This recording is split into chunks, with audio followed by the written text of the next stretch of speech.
में पहली बड़ी अहम और बड़ी खबर की ओर आते हैं और बात करते हैं मुलाजमीन की। और वो मुलाजमीन जो पिछले 250 दिनों से ज्यादा वक्त हो गया है जब से एहतजाज चल रहा है, यानी सन 2022 में एहतजाज शुरू हुआ था जो अभी भी जारी है, और इंतहाई अहम दिन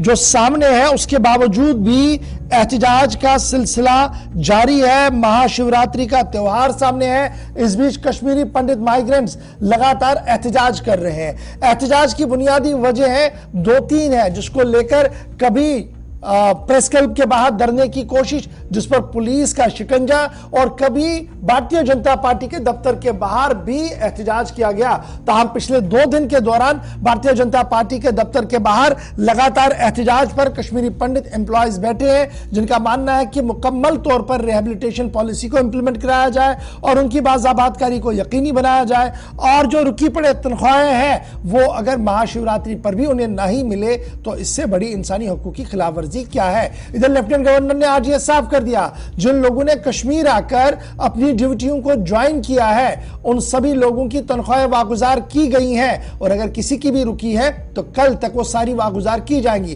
ताहम इस पर कोई भी बात उनकी तरफ से नहीं की गई कि जो लोग एहतजाज कर रहे हैं क्या उनकी तनख्वाहें दी जाएंगी या नहीं, अगरचे कई कश्मीरी पंडितों की तरफ से इस बात मामले को उठाने की कोशिश भी की गई है। सीधे जम्मू चलेंगे, रितिका राजपूत मेरे साथ ज्वाइन करेंगी। जी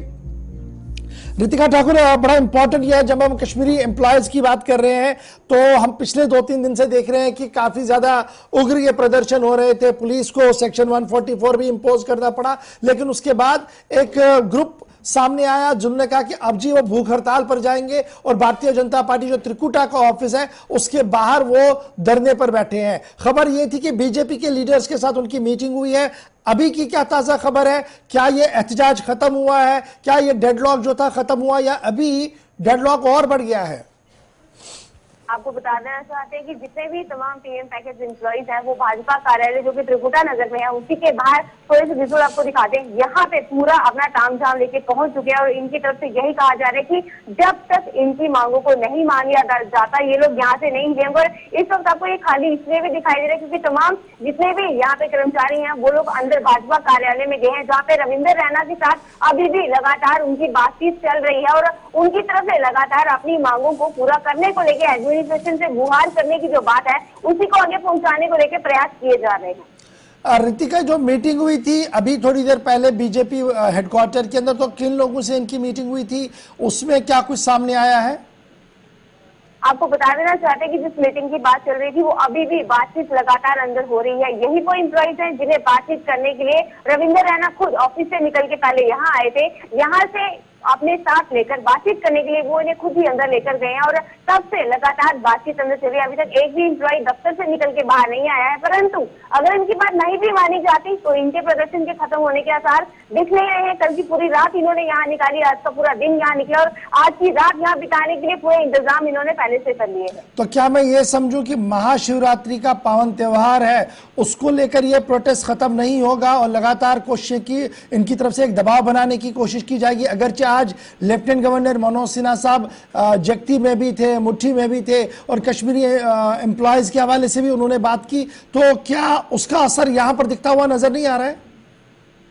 आपको बता दें कि बूटा नगर में जहां एलजी मनोज सिन्हा का विजिट हुआ था, जो महाशिवरात्रि पर्व के उपलक्ष्य में वहां पे पहुंचे थे, उन्होंने ये जिक्र जरूर किया कि जितने भी एम्प्लॉइज हैं कश्मीर में वापिस अपनी ड्यूटीज को रिज्वाइन कर चुके हैं, उन तमाम एम्प्लॉइज को उन्होंने सैलरीज दे दी है, लेकिन जो प्रदर्शन में बैठे हैं उनके विषय में कोई भी जिक्र उन्होंने नहीं किया। बीच में बैठे कुछ कश्मीरी पंडितों की तरफ से ये सवाल जरूर उठाया गया था कि उनके कुछ भाई हैं जिन्हें अभी भी सैलरीज नहीं मिली है, परंतु उस सवाल का भी जवाब एलजी मनोज सिन्हा की तरफ से नहीं दिया गया, यानी कि उनकी तरफ से इस विषय को लेकर किसी भी प्रकार की जवाबदेही आज के दिन के समय में तो नहीं देखने को मिले, लेकिन हो सकता है कि आने वाले समय में कुछ नया परिवर्तन जरूर देखने को मिले, क्योंकि ये लोग यहाँ से अब उठने नहीं वाले, ऐसा इन्हीं का कहना। क्या आपकी इनसे बात हो पाएगी? जरा पता कीजिएगा, क्या शिवरात्रि का त्योहार भी इसी धरने पर बनाया जाएगा, और क्या बीजेपी की तरफ से जो अभी बातचीत हुई थी उसके बाद कोई उम्मीद अभी बची है उनकी कि कहीं ना कहीं यह मसला हल होगा? क्योंकि थोड़ी देर पहले मैंने देखा था कि रहबर जंगलात और रहबर खेल वाले जो लोग थे वो लगातार प्रोटेस्ट पर थे, लेकिन उन्होंने अपना धरना खत्म कर दिया तब जब रविंदर रैना ने उन्हें एश्योर किया था। तो क्या यहाँ पर वो एश्योरेंस काम होती हुई नजर नहीं आ रही है? जी बिल्कुल, आपको बता देना चाहते हैं कि फिलहाल के लिए ज्यादातर जितने भी मुख्य चेहरे होते हैं जो बातचीत करने के लिए इस मुद्दे पे ज्यादातर आगे होते हैं, फिलहाल के लिए सब दफ्तर में है, पर कुछ एक लोग जरूर यहाँ बैठे हैं। सर, मैं आपसे जरूर जानना चाहूंगी कि महाशिवरात्रि के त्योहार की यहाँ पे बात हो रही है कि सैलरी को रिलीज कर दिया जाए, परंतु की नहीं जा रही है, तो इस पे क्या कहेंगे आप? ये तो बहुत ही दर्दनाक बात है ये कि हमारी सैलरी इस फर्ज से नहीं रिलीज की जा रही है। अब आशा है जो अंदर गए हैं, तो आशा है कि आज कुछ न कुछ अच्छा ही होगा। तो जैसे कि आपने सुना, इन्हें उम्मीद अभी भी है कि जो लोग अंदर बातचीत करने के लिए गए हैं कुछ ना कुछ समाधान जरूर लेकर आएंगे, कुछ ना कुछ हल निकाल के वो लोग जरूर आएंगे, परंतु उस तब तक ये लोग यहाँ से नहीं उठने वाले। इसी उम्मीद के साथ ये लोग यहाँ पहुंचे हैं कि शायद मसला हल हो जाएगा, शायद सैलरी रिलीज हो जाएगी, शायद एक विश्वास जगा दिया जाएगा कि जहाँ वापस जाने के लिए इन्हें कहा जा रहा है वहां पे एक सुरक्षित माहौल शायद इन्हें दे पाए, तभी शायद ये वापस जा पाएंगे। शुक्रिया जी हमारे साथ ज्वाइन करने के लिए और अपडेट करने के लिए। और बात हो रही थी कश्मीरी पंडितों की, जो इस वक्त भारतीय जनता पार्टी के ऑफिस के बाहर धरने पर है और इस वक्त भी मीटिंग बीजेपी ऑफिस के अंदर जारी है। बीजेपी के मुख्तलिफ ऑफिस बेयरर्स कश्मीरी पंडित्स को इस बात का भरोसा दे रहे हैं कि उनके जायज मुतालबात को माना जाएगा, लेकिन देखना होगा कि अब थोड़ी देर में ऊंट किस करवट बैठता है, क्योंकि महाशिवरात्रि का पावन त्योहार भी सामने है और उस बीच कश्मीरी पंडित सरापा एहतजाज भी जम्मू के अंदर नजर